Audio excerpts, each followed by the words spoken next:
নমস্কাৰ বন্ধু বান্ধৱীসকল, পুনৰবাৰ স্বাগতম জনাইছোঁ আমাৰ এই ইউটিউব চেনেলটোলৈ।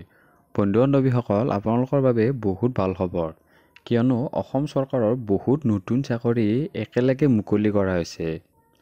আৰু বহুতে হয়তো গমকে পোৱা নাই, আৰু কিছুমানে গম পাইছেও যদি হয়তো পাহৰি যাব পাৰে। সেইবাবে আজিৰ এই ভিডিঅ'ত আমি যি বৰ্তমান চাকৰি অনলাইন আবেদন চলি আছে সেইটোৰ বিষয়ে আলোচনা কৰিম। আৰু প্ৰায় 4,000তকৈ অধিক পদ আপোনালোকৰ অনলাইন চলি আছে।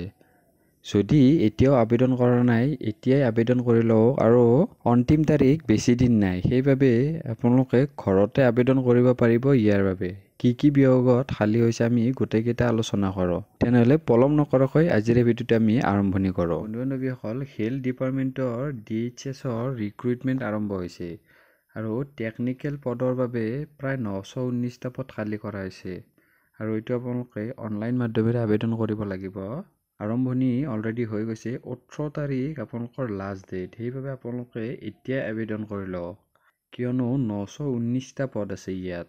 ইয়াৰ পিছত হেল্থ ডিপাৰ্টমেণ্টৰে DHS FW মানে ফেমিলি ৱেলফেয়াৰৰ ফালৰ পৰা প্ৰায় ANMৰ বাবে 637টা পদৰ বাবে আবেদন চলি আছে। আৰু এইটো আপোনালোকৰ অনলাইন মাধ্যমেৰে হ'ব। 9 তাৰিখে আৰম্ভণি হৈছে, আৰু লাষ্ট ডেট আপোনালোকৰ 18 তাৰিখে হ'ব। এইটো আপোনালোকে আবেদন কৰিব। ইয়াৰ পিছত DMEৰ ফালৰ পৰা প্ৰায় 2685টা পদৰ বাবে অনলাইন আবেদন চলি আছে, আৰু দুয়োটা গ্ৰেড 3 গ্ৰেড 4 দুয়োটা লেভেলৰ বাবে হ'ব। যিসকলে আগতে এইকেইটা পদৰ বাবে আবেদন কৰিছিল সেইসকলে পুনৰবাৰ আবেদন কৰিব নালাগে। আৰু 8 বছৰ পৰা আপোনালোকে আবেদন কৰিব পাৰিব। এপ্লিকেশ্যন প্ৰচেছ ছেম আপোনালোকৰ অনলাইন হ'ব।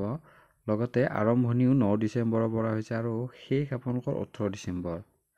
মানে লাষ্ট ডেট গোটেইকেইটাৰ বাবেই 18 ডিচেম্বৰ হ'ব। আৰু যদি এতিয়াও আপোনালোকে আবেদন কৰা নাই তেনেহ'লে এতিয়াই আবেদন কৰি লওক, কিয়নো গোটেইকেইটা পদ মিলাই আপোনালোকৰ 4,000তকৈ অধিক পদ আছে। গোটেইকেইটাৰে এক্সাম কেতিয়ানো হ'ব আপোনালোকক নিশ্চয়কৈ জনাই দিয়া হ'ব আমাৰ চেনেলৰ মাধ্যমেৰে। আপোনালোকে ছাবস্ক্ৰাইব বাটনটো ক্লিক কৰি ছাবস্ক্ৰাইব কৰি থৈ দিব চেনেলটো আপডেট পাই থাকিবৰ বাবে। তেনেহ'লে বন্ধু বান্ধৱীসকল, আজিলৈ ভিডিঅ'টো ইমানখিনি আছিল। পুনৰবাৰ আপোনালোকক নতুন ভিডিঅ' এটাৰ সৈতে নতুন ইনফৰমেশ্যন সৈতে লগ পাম। আজিলৈ ইমানেই। ধন্যবাদ। জয় অসম।